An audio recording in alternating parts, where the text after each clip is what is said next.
All right, so without further ado, I'm really excited to introduce Taylor Wallace. She's going to talk tonight about controlling invasive plants in support of native plants and habitat. She works with John Bell at the Ventura County Department of Agriculture. She has a bachelor's degree in horticulture and conducts surveys of invasive noxious weeds, which has got to be a lot of fun, and does outreach and training for iNaturalist. Tonight, Taylor will present on their efforts to support California native plants and habitats by controlling invasive weeds in Ventura County. The Early Detection Rapid Response Program, or ERDD, is a major program that they implement, and she's going to tell you about how you can help them using iNaturalist. So tonight, there will be a brief introduction to iNaturalist, but you can hone your skills on Saturday, September 9th at the iNaturalist BioBlitz practice that I mentioned earlier. It's in the morning on September 9th at the Los Robles Spring Canyon Nature Trail in Thousand Oaks. And we will advertise that with the address and directions on how to get there. So I hope you'll be able to join us. I'm sure it's going to be very cool. So without further ado, Taylor, take it away. Thank you, Terry. I'm going to walk us through my short presentation, and we're going to be sharing the screen with John. So I'll be cueing him to walk us through the slides.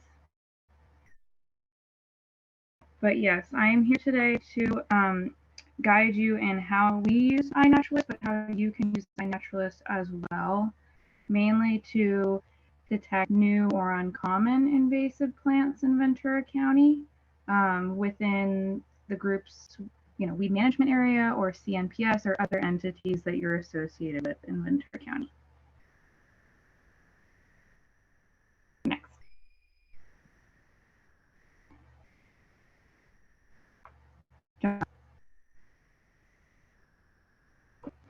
I'm going to be walking through just how we kind of walk through the process within our own department. We have some ecology and early detection, how we use the app itself to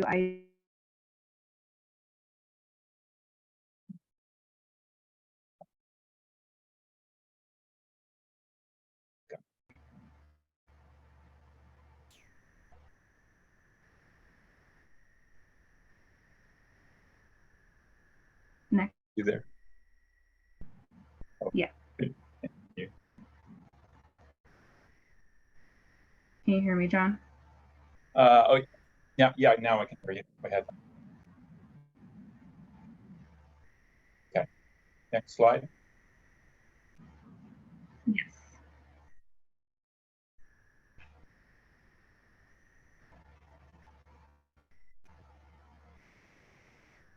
So we're focusing on early detection first, and we'll walk through the rest. Okay.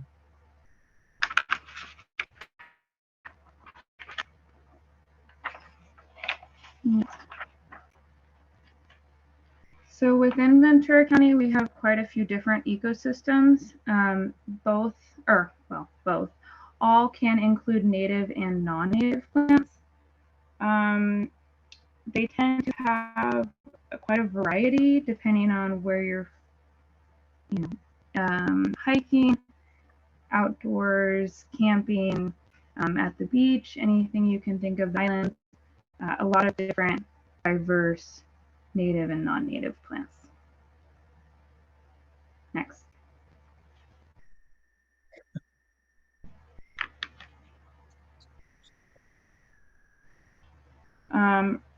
Often eradication is not possible because the weeds are already too out of hand.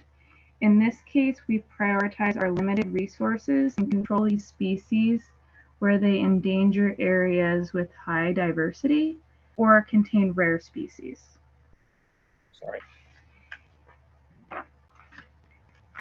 For natives, the species that are evolved in the area tend to be species such as the California poppy, the sycamore, and coastal live oak. The non-natives arrive to the area and do not evolve in the system, and not all non-native species are invasive. So the examples of that would be Bermuda grass, tropical milkweed, eucalyptus, and gazania. And then the invasives are non-native species that rapidly outcompete other species and cause harm. And examples of that within our county are arundo, English ivy, and stinknut. Next.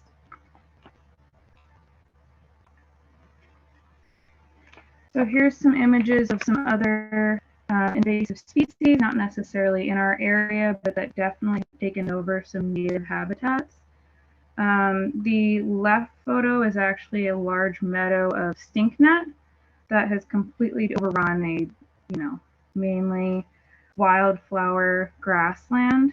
And the top right photo has tamarisk, which tends to increase soil salinity and fire frequency and forms poor wildlife habitat. And then the bottom right photo is Cape ivy, which is toxic to animals, and fish can be killed when it's in waterways. So we want to not only target these invasive plants, but others that are already in the county, and to mainly, maintain natural habitats and protect our native species. Next.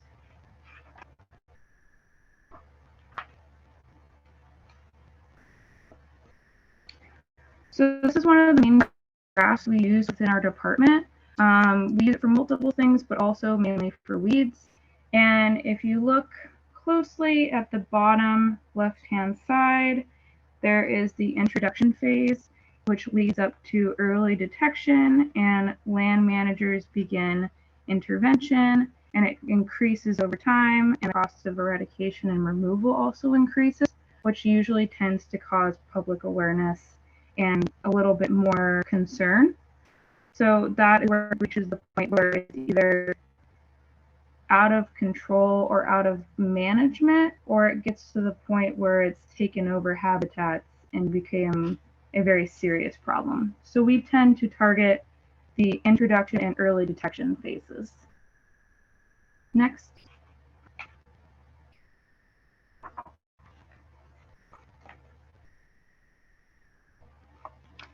So next we're going to show you how we use the app itself within our department, but how you can also use the app.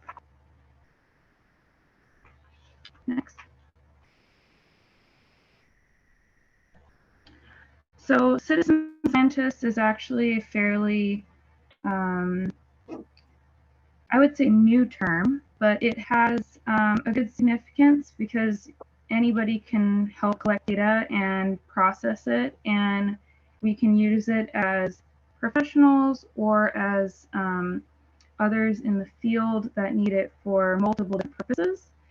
And we tend to use it for data collection, analysis, and advocacy and policy work. And the image on the right is actually from the National Weather Service that began by farmers recording weather observations. And so that was kind of a predated citizen scientist iNaturalist. Next. Now, mainly iNaturalist for us would be used for weeds. However, you can use the app itself for many different species, plants, animals, birds, fungi, sea life. There's many different uses for it. So multiple groups and multiple entities can use it. And John, if you don't mind clicking that link, okay, we can show an example.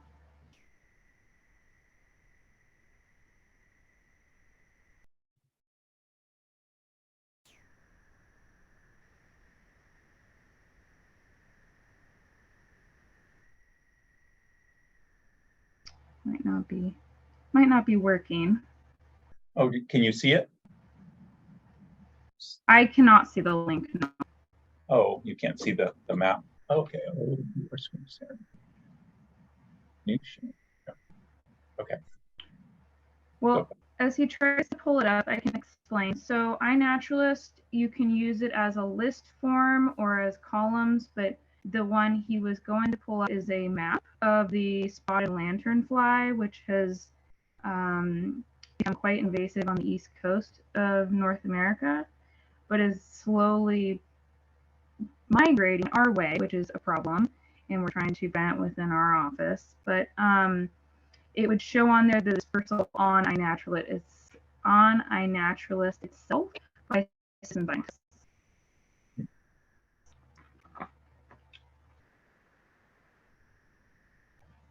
If you can't get it, John, we can. There we go. Okay. Yeah.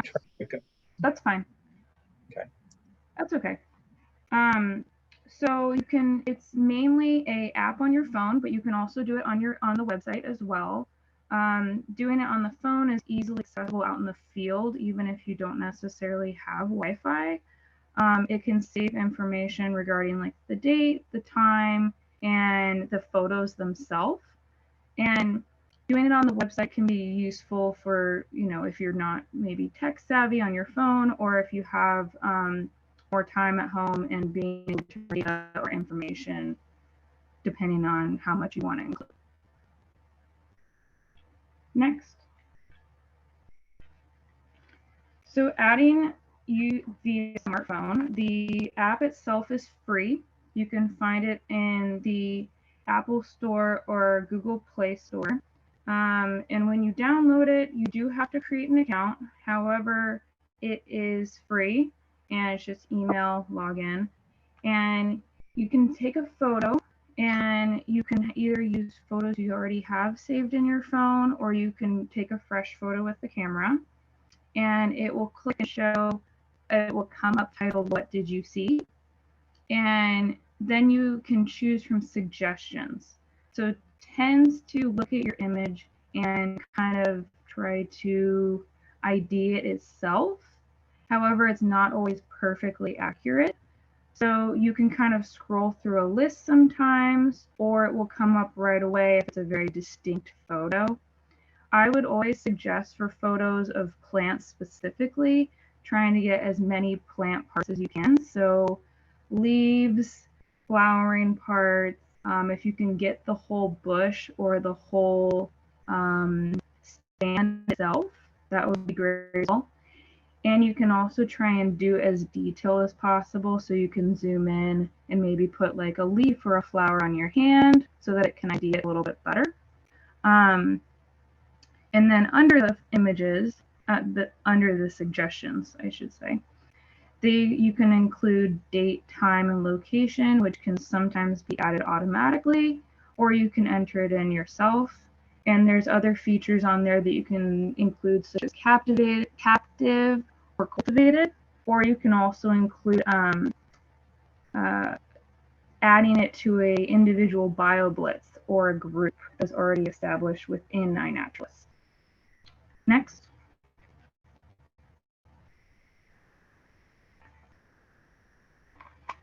So like I said, here's some tips for using the phone camera itself. I would definitely include multiple photos, different angles, possibly different lighting, and definitely take one good shot of the whole plant if you can, depending on where you are and what's going on. In focus photos are always great as well. And there is other people, once it is posted on iNaturalist platform, if you're not exactly correct on the identification, there's other people in other entities, other groups, not necessarily experts, but they may be more familiar with what they're looking at as opposed to you. So they can obviously make corrections and get no hard feelings, just helping you along and helping you ID different things. Next. So browsing it on the web, this is an example of how a page would look, and this would probably most likely be your own personal account. So in the left side of the page, that would be your individual observations and people either commenting or providing a suggestion of ID. And then the right-hand side is actually kind of a blog column of what's updated maybe in your area, other groups that you're invested in and following in, or possibly things around the world that have been found that are interesting or rare or new. Next. And it's a little hard to see with the grid writing. However, you can explore at the top through all observations all over the world. So it doesn't have to be just within Ventura County. You can use it for many different groups, countries, states, entities. And but it will also show your observations on an individual list. And then, like it says, communities. So there's projects, there's forums. You can look up individual people. You can look up like National Park Service. You can look up the California Fungi group. So there's all kinds of different groups that you can also be a part of or contribute to. Next.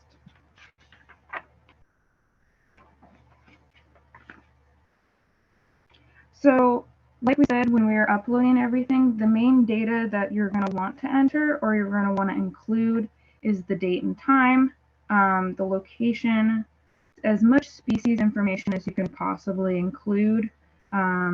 Like we said, you don't have to be perfectly accurate. People can kind of help you on the public forum. As many images, and then weeds obviously don't make sounds, but when you upload different animals or different things like that, you can include recordings of bird calls, or you can record calls of maybe coyotes or different things like that. So that's an interesting feature as well. And I know you can also add different life stages, which is something I've just seen it either grow in sand or at different life stages so that I can track it, whether it's been removed or taken care of. Next.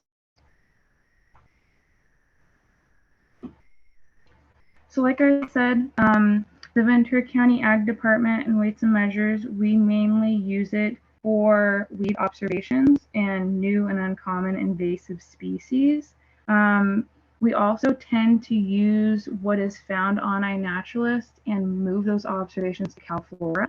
And CalFlora is more of a expert scientific level where people can use it for research and other purposes. And they tend to, well, they and us prioritize invasives for control and eradication. Next.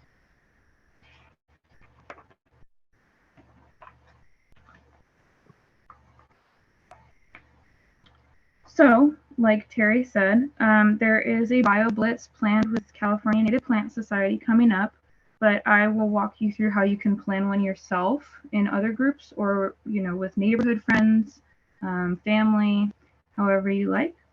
So you pick a date and time, you create your project in iNaturalist, and you can advertise it and invite people through other platforms, not necessarily just iNaturalist.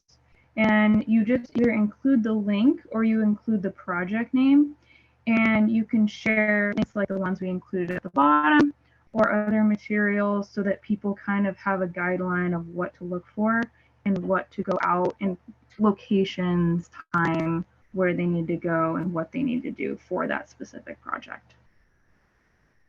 Next.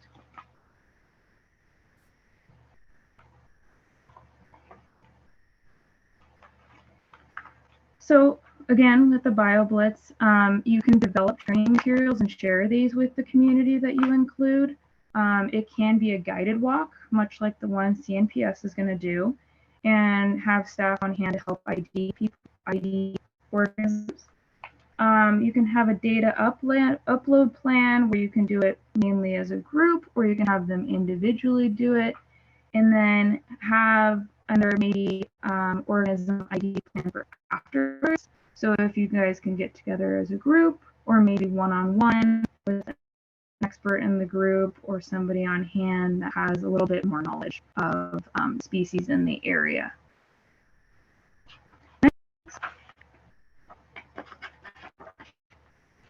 So like I said, here's some guides for the iNaturalist BioBlitz itself. The main one is the BioBlitz guide. The one is Cal Academy of Sciences developed the iNaturalist app, and it provides kind of how you can use it personally or within groups and other education forms. Next. So lastly, we're going to go through some key invasive species within Ventura County that we as the Ag Department tend to either watch over, keep an eye on, or altogether remove and eradicate.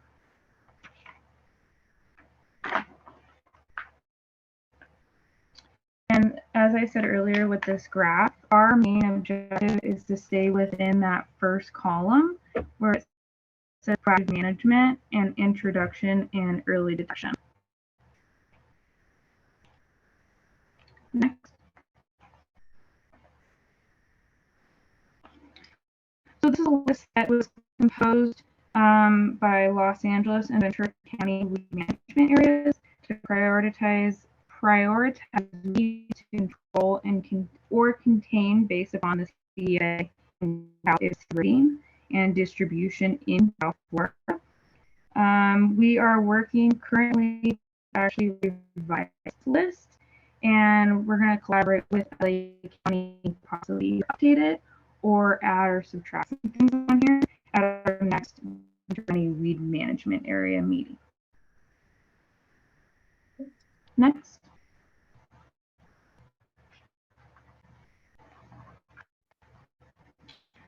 So this is one of our weeds that we have, the spot weed. We currently have 2 locations in Ventura County of this graded weed. One is located on Reyes Cruiser Point we found on iNaturalist, and after ID and control for 3 years, 25 plants were eliminated and 1 final plant removed in 2020.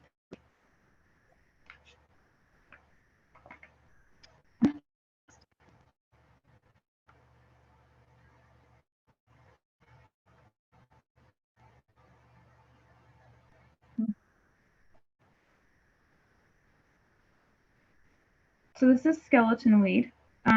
We had one location in Ventura County so far, along the Camado Trail in the Santa Monica Native Recreation Area. And there have been many finds in the last few years in LA County.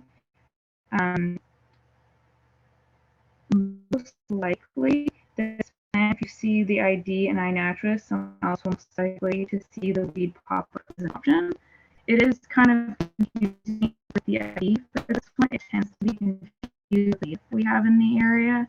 So this one's a little bit hard to ID for us and for individuals. Next.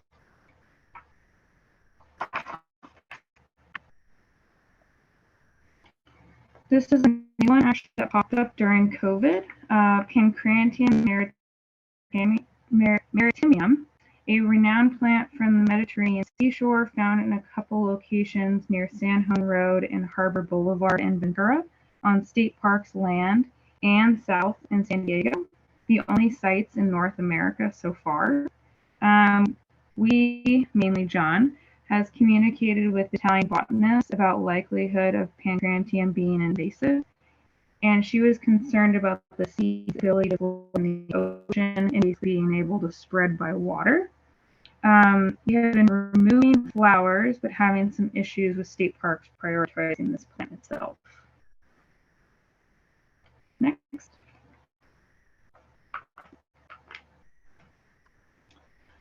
Linaria dalmatica. This is Dalmatian toadflax. There's an area, Hungry Valley Recreational Vehicular Area, has actually used a biocontrol beetle to drastically reduce this.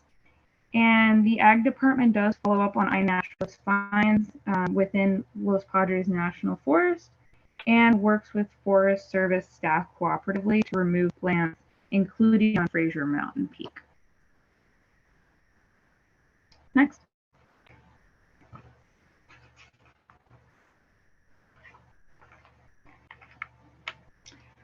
Stink nuts. John and another colleague of mine actually recently found this one.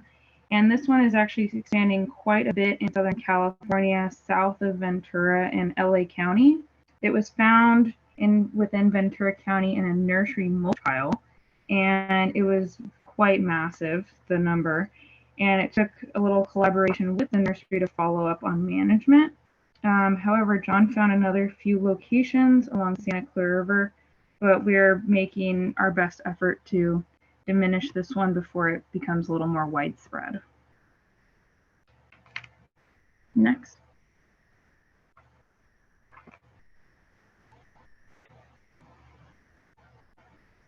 Russian knapweed. Ventura County has worked on Russian knapweed control since the 1940s. Extensive survey mapping in the past few years make it clear this plant can't be eradicated from the county, but possible for individual properties and public open spaces. We are working with CDFA using a biocontrol agent, which is a wasp, and it lays galls in the stems of the plant. It is difficult finding a location that won't be disturbed. The wasps have been established on Russian knapweed in Port Hueneme and in a canyon off Highway 33 on private land in Los Padres National Forest. Next.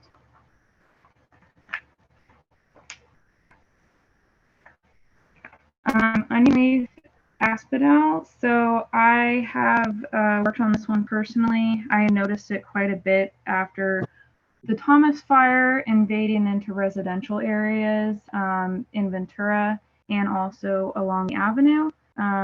It has had some spots pop up here and there within the county, but it's mainly a concern because it affects obviously native habitats and it's a huge effect on rangeland. Next.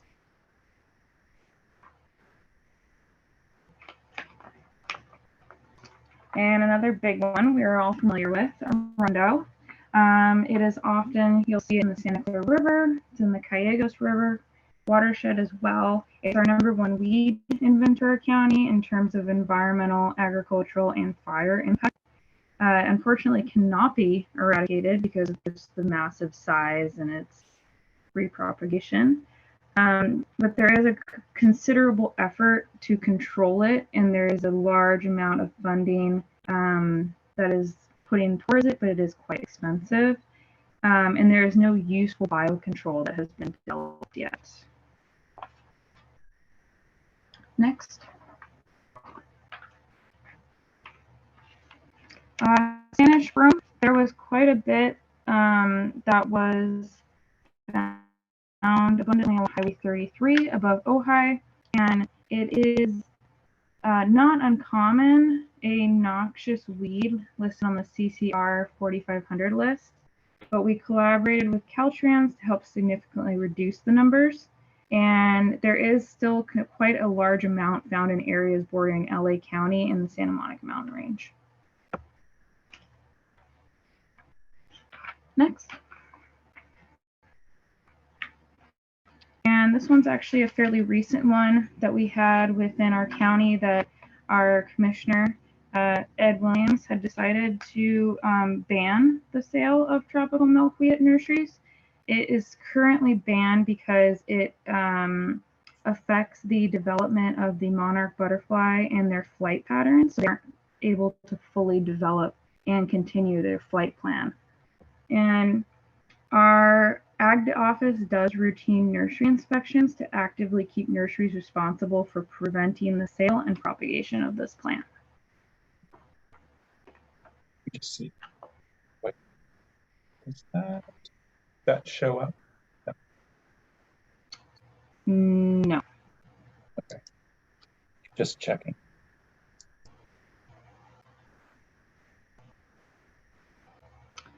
So I would like to thank you for having me present. One last thing we'd like to mention is these photos are from our annual Weed and Wildflower show that we have annually. We would like to continue to have annually. And we have collaborated with Ventura Land Trust, California Native Plant Society, Channel Islands Chapter, UC Extension Office, and the Ventura County Museums. John and I are planning to do this again with other members of the weed management area, and if you or any group you are associated with would like to be included, you're more than welcome to contact me or John Bell. Thank you. Thank you, Taylor. That was really great. I'm sorry. Is there any questions? Yeah, I was just going to ask if people have questions. Andrea. Are you guys going to make a collecting project so that anything we find will go directly to you? John, if you want to join in on that, we probably can. We haven't done it in the past, but we can definitely do it in the future. We can definitely create something like that. I mean, that would be, if you make a collecting project, it'll suck everybody's weed finds for Ventura County. Yeah, and for us, mainly, it's not necessarily bringing weeds into us. It would be more of data collection, so points and locations and mapping and survey. That's what I meant. Yeah. Yeah. Yeah, that's great. Going out and getting and being the main thing is that Taylor's doing a really good job of outreaching all kinds of people to get people. Like I said, like she mentioned, the random person that found a spotted knapweed. We only had one other location for a long time, and then somebody random non-native plant, knows nothing about native plants, but just stumbled upon something and put it on iNaturalist, and then we went up there and found it. But it's like we want to try to get as many people out using iNaturalist, but most of the people in Native Plant Society have a little more knowledge, but a lot of times it's just sort of a random person, and the number of people that are using iNaturalist is huge as far as the numbers of people that go out and just sort of find something. So, Leslie, I see you have your hand up. Yeah, I just had to wonder about mustard, which, as far as I know, is pretty invasive. Yeah, so it is very invasive. It is pretty widespread, and I don't know if I mentioned, but within our office, we mainly focus on noxious weeds and or A or Q rated within CDFA. So unfortunately, it is not rated. It is a noxious weed, but it is kind of past the point of control. It's really out of hand, actually. So we just kind of try to, advise people that yes, do the best you can with it, remove it, control it if you can, but that's not our task personally within the office. Yeah, we one of the things we have going with the weed management area, like our office, our staff really focuses on early detection and rapid response. And within the weed management area, if somebody, like if you're interested in like she said, mustard, if we can find, if there's ways of mowing mustard or something like that, we're gonna try to have, or grazing or something like that. We'll bring that into the meeting so everyone can do it, but our staff is not gonna be pulling mustard or something. You know what I mean? We're gonna be trying to, the other thing that sometimes we move from like eradication to something to the next level. Sometimes you go into sort of a biocontrol situation where it's like there's so much of it, and sometimes biocontrol sort of just happens because something's super common. For instance, in the Bay Area, French broom is all over there ever since I was a little kid, and all of a sudden there was some moth that just sort of devastated it. And if you go up there now, you'll see a lot of like messed up French broom. So, but we focus on our staff usually focuses on the, like Taylor said, the more uncommon on the left end of that chart, and when we're working with the weed management area, we want to kind of like bring up other people that are dealing with these things every day. They have to. So how do they deal with it? And that's important too. But it's the key thing is you're not going to be able to eradicate it. So that's what our staff's main purpose is. So Taylor, you have your hand up. Yes. So I made an iNaturalist account today. And so for example, if I were to find one of these invasive weeds that you've talked about, is there a specific project you guys like? How do I let you guys know? Do I am I listing it on a project, or do I just upload it and you guys kind of find it? Currently we do not have a project set up. We have talked about it, but it just hasn't been actually started. But we do usually check iNaturalist pretty regularly. I check it weekly. John also checks it pretty regularly, and we do have probably 2 or 3 other people that are also in the weed program. So if we're not looking it up on iNaturalist, sometimes John will see it, and then we'll go out and actually field scout it to see if it's physically there. So so But that's we, oh, sorry. So no, go ahead. I was going to say, if you put it, the thing about iNaturalist that's really great is if you just, like I said, a random person, but you're not a random person, you're here at this meeting. So if you put something in there, like if you find one of these skeleton weed, we're going to find out, we'll know about it very quickly. Okay. Like, That was my kind of my question. I didn't know if but I if- had to like but upload it a specific way for you guys No, to. it would be up to us or any other group to kind of create that special net. And we do have like a little project. Part of the thing is that we need to revise our project, and it's like Taylor said, we gotta get part of the thing that's changed. There's some of the weed ratings have changed. They're constantly changing. I don't know if you guys, but they do reviews of things that used to be very, very rare, and now they're all over the place. So then maybe they move it from what they call an A-rated weed, which is very rare, to maybe a B-rated, or something less. Like Arundo was one of those that happened. It was sort of downgraded because it's so common. But anyway, but if somebody puts something up on iNaturalist, you don't have to. It's up to, we'll find it, and we. Okay. So just keep looking. Yeah, so I'll just put in a comment, just a brief comment before I continue with the questions.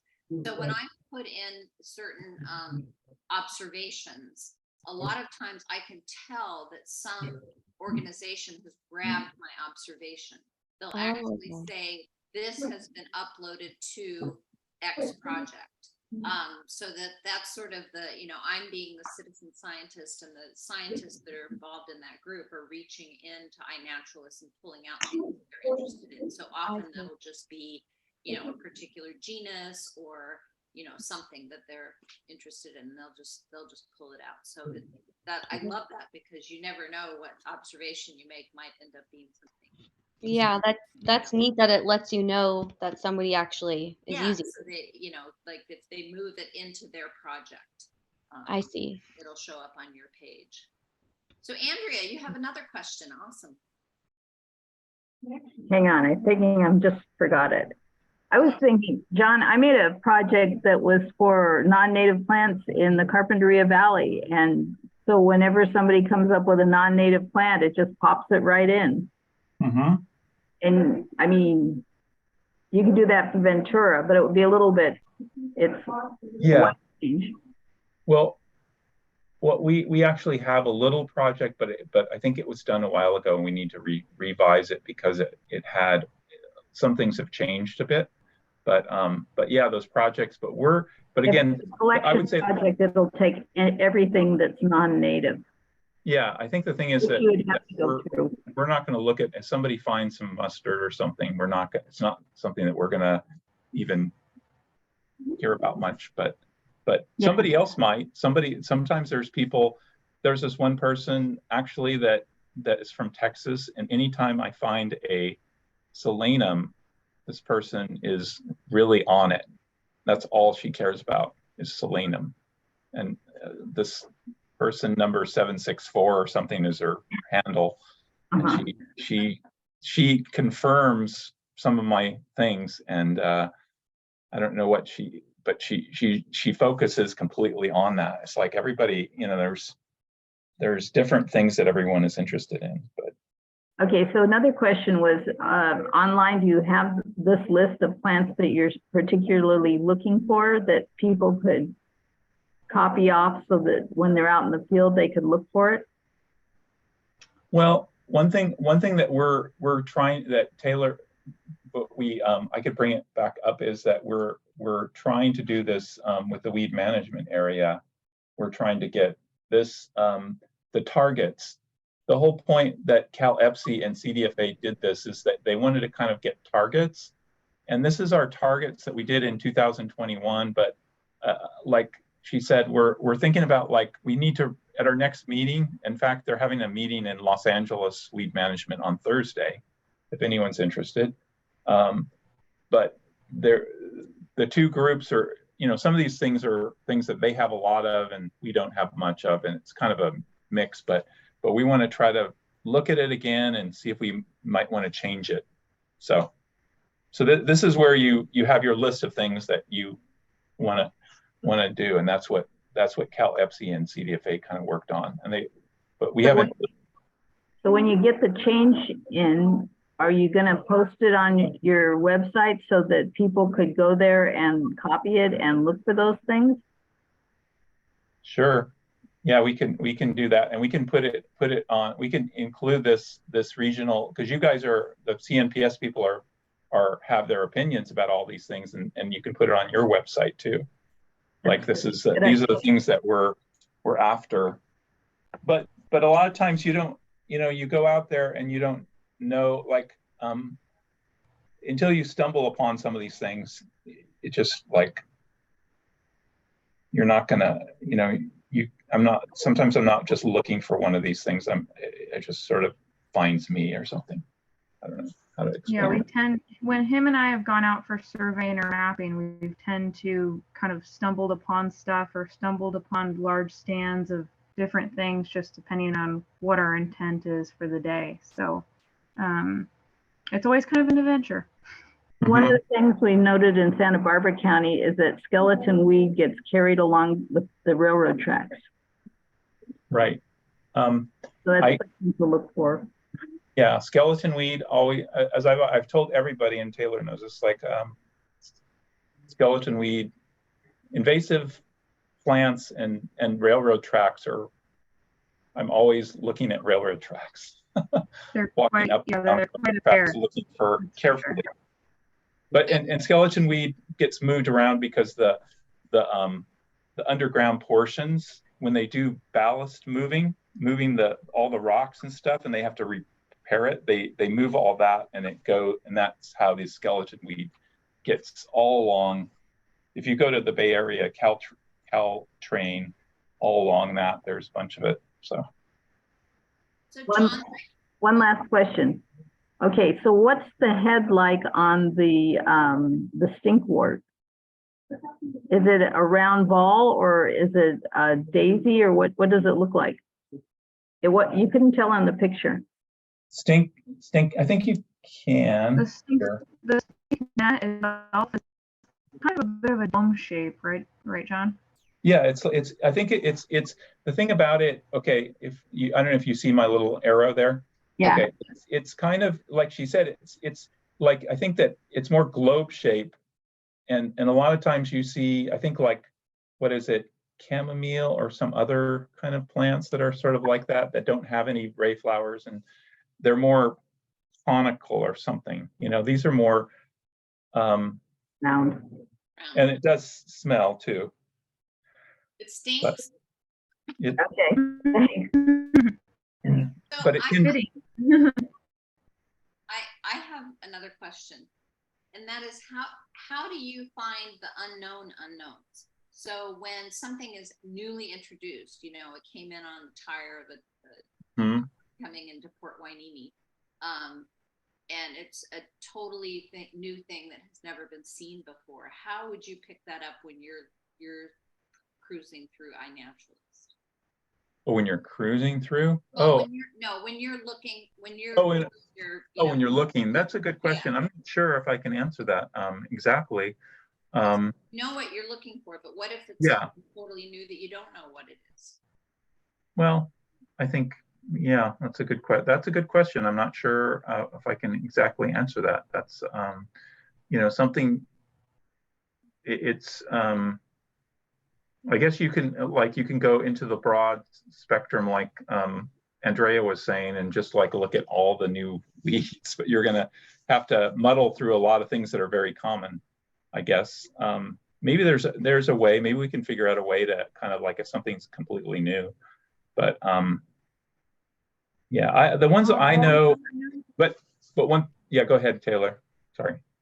Oh, well, the only thing I know of that since I worked with John is he tends to want us to take samples of something new that we found or something that, you know, he may be familiar with on the second opinion. So we get a sample of it as many plant parts as we can, and we send it to the CDFA lab and botany department, and they can usually either reconfirm it or they can say, oh no, it's something brand new or something that the hasn't had on file or had finds of yet. So, I mean, in that terms, that's how we would do it within office, within protocol. But on iNaturalist, it's more of just kind of being familiar with ID and what to look for and what we're familiar with.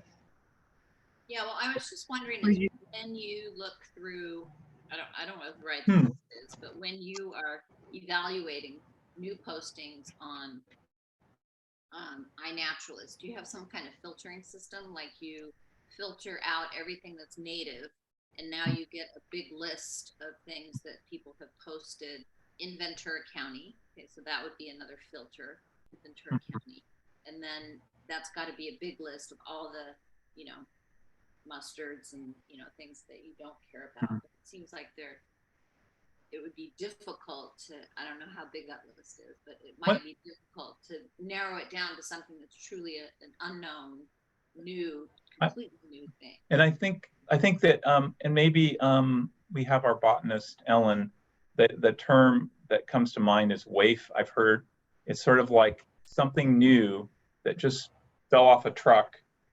Maybe there's a couple things. We don't know if it's, in our world of CDFA and everything, we don't know if it's going to be, like she said at the beginning, sometimes there's non-natives that don't do anything. Right, they're not invasive. Until they, but when do you find how quickly when you start seeing it? I think a lot of it is like Taylor, I think part of it is like learning. One of the reasons why I like to have my staff work with the weed and wildflower and weed show is that they know what's out there. And if they have their eyes open, they see something that looks different. And you don't have to be a botanist to do this. You can see something different and it's like, what's that? And you grab it and you take it, like she said, take it, sample it, and, you know, figure out what it is. And maybe it's something that's, you know, but when you're just like a one plant or something, you know, sometimes it's until it starts like, but again, you're getting into the point of like in our graph, we want to get it early so that we can get like one plant and pull it, you know. Everyone has to be looking at like what is really at a very low end. When is things starting to look like an invasive? And that's a real, when is it just like a waif that we don't care about? That's just gonna like, not gonna go anywhere versus it's just gonna start multiplying and be a big problem. If we don't get it early, then wow, it's gonna be trouble. So, but I think a lot of it's keeping our eyes open and knowing Ventura County and knowing what's out here and stuff. And so, I don't know. But, I've seen a few hands raise up and then disappear, so I hope we're not inhibiting your questions. Maybe yeah, we're having a couple people. But if you've got more questions, please raise your hand, or just, if you don't know how to do that, just unmute and blurt it out and see if we can answer questions. And you're all more than welcome to contact me or John if you have other questions about the app itself or about what we do within the weed management area and the weeds we target. Our contacts are at the bottom. Otherwise, I believe Ellen shared them in the chat as well. Yes, she did. She did.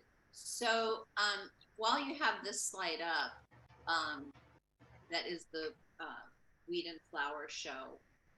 This is a really important event. I think it's really fabulous, and the collaborators that come together to put this together It's a really amazing event. I participated most fully last year, which was the second year. CNPSCI also had our plant sale at the same location, the same days. I'm not exactly sure what we're going to do next year, but I highly encourage you to come out and check it out. You can see just a couple of the tables there, but I don't remember exactly how many tables, but table after table after table that the botanists, including from CNPSI and UC Extension and all of these different groups, came together to identify all these freshly collected samples, and it was pretty mind-blowing how many gorgeous natives we have and how many really wicked invasive weeds we have here. And I think at this point we're looking at a one-day event. Okay. So that's the last I heard. But we'll probably start meeting later, maybe at the toward the end of the year, perhaps. Yeah, and it'll presumably be in the springtime, maybe Earth Day, around Earth Day. Sometime. But, yeah. Okay. Well, are there any more questions? Does anybody from the board have anything they want to add to the discussion today? I hear crickets. All right, well then I think I will give a big thank you to Taylor and John for running the slides. Thank you so much for coming out and giving us a great presentation. Yeah, thank you for having us. Yeah, thanks for having us. Look forward to seeing you all. Yeah. Wait. And we have our next weed management area meeting is September 21st, 1 p.m. And it'll be another virtual, and we will be talking about like these priority weeds. It's one of the topics. So. All right. Thank you, everyone. Okay.